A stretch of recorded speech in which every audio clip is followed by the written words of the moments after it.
Bonjour à tous et bienvenue dans ce nouveau tutoriel Nalios. Aujourd'hui, je vais vous montrer comment vous pouvez envoyer facilement vos factures et vos rappels de paiement par la poste. En effet, l'envoi de courrier peut être directement envoyé via Odoo.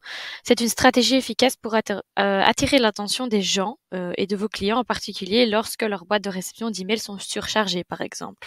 Grâce à son intégrateur Pingen, Odoo permet facilement un envoi de courrier par la poste. Donc, pour commencer, vous allez devoir aller activer une fonctionnalité. Donc, vous allez vous rendre dans la comptabilité et puis vous allez vous rendre dans les paramètres de la comptabilité. Et là, vous pouvez aller rechercher et descendre dans les factures clients. Donc ici, et vous allez voir deux configurations à mettre en place. La première, c'est l'envoi postal. Donc, ce qui se trouve ici, donc évidemment, il doit être coché. Donc, c'est ce qui permet d'envoyer les factures et les rappels de paiement par courrier. Vous voyez que vous avez plusieurs options ici, imprimer en couleur, imprimer sur les deux côtés, ajouter une page de couverture, etc., etc. Ici, on va juste cocher impression couleur. Vous pouvez également euh, ici cocher l'option d'envoi par défaut de vos factures lorsque vous appuierez sur le bouton envoyer et imprimer. Automatiquement, l'option d'envoyer par la poste sera cochée par défaut. Mais du coup, une fois que vous avez configuré cela, il faut alors acheter des crédits parce que pour envoyer des lettres, il faut des timbres et ces timbres doivent être achetés. Donc ici, vous allez pouvoir acheter des crédits via ce petit lien qui vous redirigera automatiquement vers la page Odoo. Donc vous voyez ici que vous avez trois différents packs, le Starter Pack, le Standard Pack et le Advanced Pack. Donc vous avez l'option d'acheter 10 timbres au prix de 18 euros, 100 ou 500. Forcément, plus votre pack est grand, plus le timbre à l'unité est moins cher. Donc une fois que vous avez fait cela, vous pouvez retourner sur vos configurations et vous pouvez évidemment avoir un accès à vos crédits, donc au nombre de timbres que vous avez en cours. Soit directement, vous cliquez sur voir mes services. Ici, c'est le compte Snail Mail. Donc ici, on voit qu'on n'a pas encore de timbre, on n'a pas encore acheté de timbre. De même que ces 4 services. Donc ici, c'est pour la numérisation des factures. On voit qu'on peut numériser 194 documents, etc., etc. Donc ici, évidemment, je ne vais pas acheter de timbre pour la vidéo, mais comme ça, vous savez où vous pouvez voir le nombre de crédits ou de timbres qui vous restent. Ou alors, simplement, lorsque vous vous rendez dans les paramètres généraux, dans technique, vous allez pouvoir descendre dans IAP, compte IAP, et c'est là en fait que vous pouvez directement avoir accès à vos crédits. Donc une fois que cela est fait, vous allez pouvoir donc configurer également les bonnes tailles du format papier, donc notamment pour laisser la place au timbre, configurer les marges, etc. Donc par défaut, tout cela est configuré par Odoo, mais si vous voulez modifier les marges, par exemple, il suffit de se rendre du coup dans les paramètres généraux, dans technique et dans la section analyse, format de papier normalement. Donc, ici, analyse, format de papier. Et ici, nous, c'est le format A4.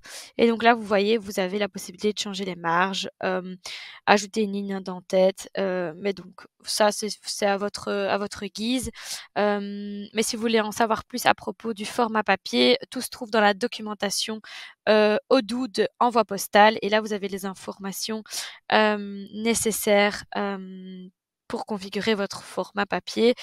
Mais de nouveau, si vous vous rendez dans les paramètres généraux ici et que vous descendez sur mise en page du document, configurer la mise en page du document, vous voyez en fait que votre document est automatiquement configuré par Odoo. Donc, à moins que vous ayez des changements à faire dans le pied de page, le header ou, allez, je vais dire agrandir les marges. Donc, ici, il doit avoir 1 centimètre, ben, les agrandir. Tout se passe du coup dans la section analyse, ici des techniques, comme je vous ai montré ici dans le format du papier. Donc, une fois que tout cela est fait, maintenant, on va pouvoir aller dans la comptabilité et essayer de générer une facture. Donc, vous vous rendez dans la comptabilité. On va créer une facture client. Donc, ici, je vais rajouter mon client Louise. Je vais lui ajouter un produit, donc une chaise. Je vais confirmer ma facture et une fois qu'elle est confirmée, en appuyant sur envoyer et imprimer, on voit ici que notre petite case par la poste est cochée par défaut parce que c'est ce que nous avions configuré au préalable. Donc, une fois ici qu'on envoie et qu'on imprime,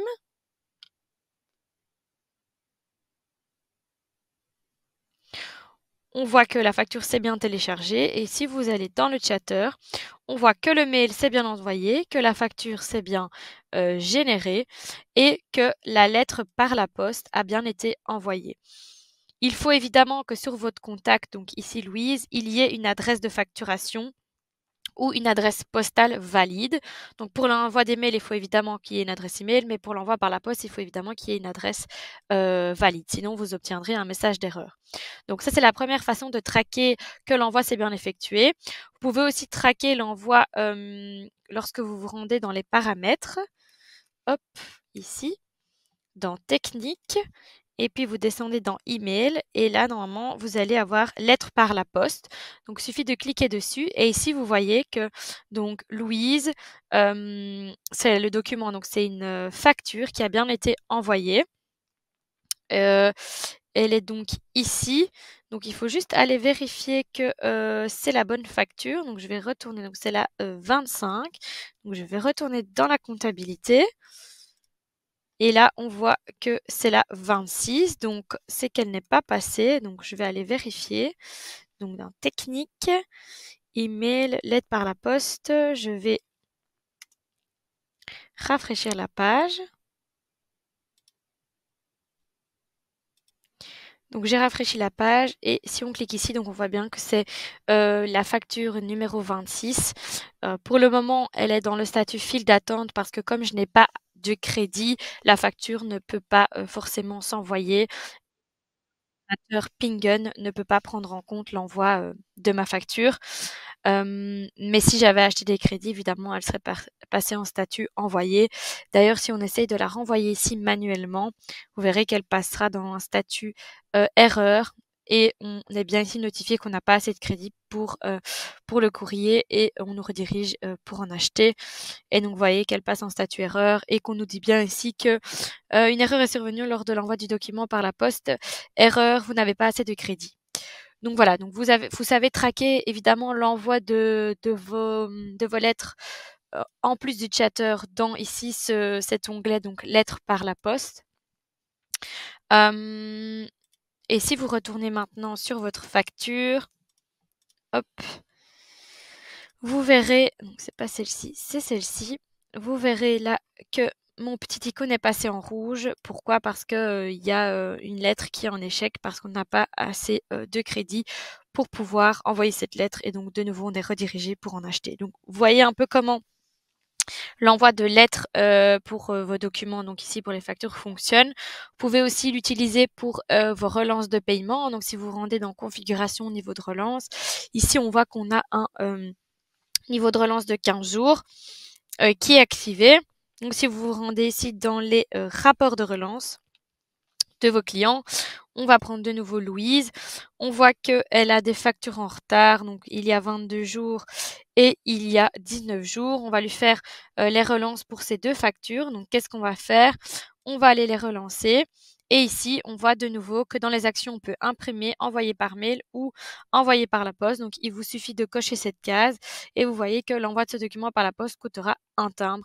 Et donc, de la même manière que pour les factures, vous allez pouvoir rapidement envoyer vos factures, vos rappels de paiement par la poste également. Donc, on va attendre quelques secondes avant que ça se charge. Ici, on nous dit qu'on de crédit pour l'envoyer par la poste. Et si vous descendez dans le chatter, on voit bien que le mail s'est envoyé, que la lettre ici pardon, de relance s'est générée, mais que la lettre ne s'est pas envoyée par la poste parce que nous n'avons pas assez de crédit. Donc voilà comment vous pouvez envoyer vos documents par la poste via notre intégrateur Pingen. Je vous laisse regarder cette vidéo et si vous avez d'autres questions, des questions par rapport à celle-ci, n'hésitez pas à laisser un commentaire.